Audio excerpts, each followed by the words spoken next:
Digital security আইনের হরহামেশা অপপ্রয়োগে মানুষকে হয়রানি করা হচ্ছে বলে অভিযোগ করেছেন আইনজীবী ও রাজনীতিবিদরা। সেন্টার ফর গভর্নমেন্ট স্টাডিজের এক ওয়েবিনারে তারা বলেন, রাজনৈতিক প্রতিপক্ষকে দুর্বল করতে এই আইনের অপব্যবহার করছে সরকার। তবে মৎস্য ও প্রাণী সম্পদ মন্ত্রী রেজাউল করিম বলেছেন, সামাজিক যোগাযোগ মাধ্যমে কারো মানহানি হলে প্রতিকার চাওয়ার অধিকার সবার আছে। সরকারকে সরে যেতে হবে, এই সরকারকে মানি না, সরকারের বিরুদ্ধে আন্দোলন গড়ে তুলতে হবে।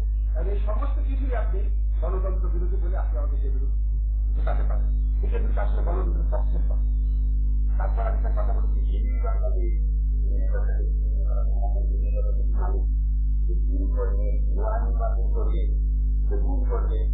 ইমেজটা বেশি পূর্ণ করছে না। কিন্তু আমি যদি অভিযোগ করি উনি মুখের সাথে জড়িত আছে বা উনি নির্বাচন করেছেন, আমাদের জেনে সম্ভব। আজকে যারা সরকার বিরোধী তারা কিন্তু আবার সরকারে যাবে না সেটা তো নিশ্চয় চালাই।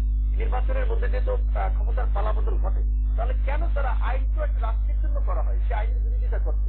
কারণ এখানে সরকারি দল যেভাবে আইনটিকে ব্যবহার করছে এবং যেভাবে আইনগুলো রাখা হয়েছে, তার ফলে এবং বিভিন্ন রাজনৈতিক দলের নেতা কর্মী সাংবাদিক তারাই হয়রানির শিকার হচ্ছে। সে কারণে আইনজীবী আপত্তি হচ্ছে। সম্পৃক্ত ব্যক্তি না হলে আদালতের কাছে আসলে আদালত কোনো সময় আমলে গ্রহণ করবেন না, এভাবেই ধারাটি আছে। তাহলে এই সঠিক ধারা থেকে মামলাগুলো হচ্ছে স্থানীয়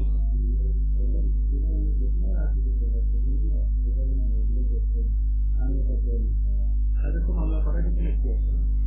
মামলাগুলো তো আদালত নিচ্ছে যে কারণে সেগুলো যদি আদালত এই পুরো বিষয়গুলোকে ইনিশিয়াল স্টেজে আসলে যে পলিটিক্যাল ইন্টারেস্টের কতগুলো চেষ্টা পাচ্ছে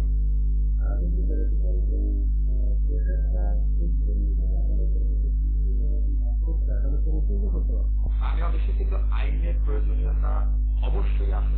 আইনের যাতে অ্যাবিউজ না হয় সেটা লক্ষ্য রেখেই মাননীয় প্রধানমন্ত্রী শেখ হাসিনা বাংলাদেশ সরকার কাজ করছে।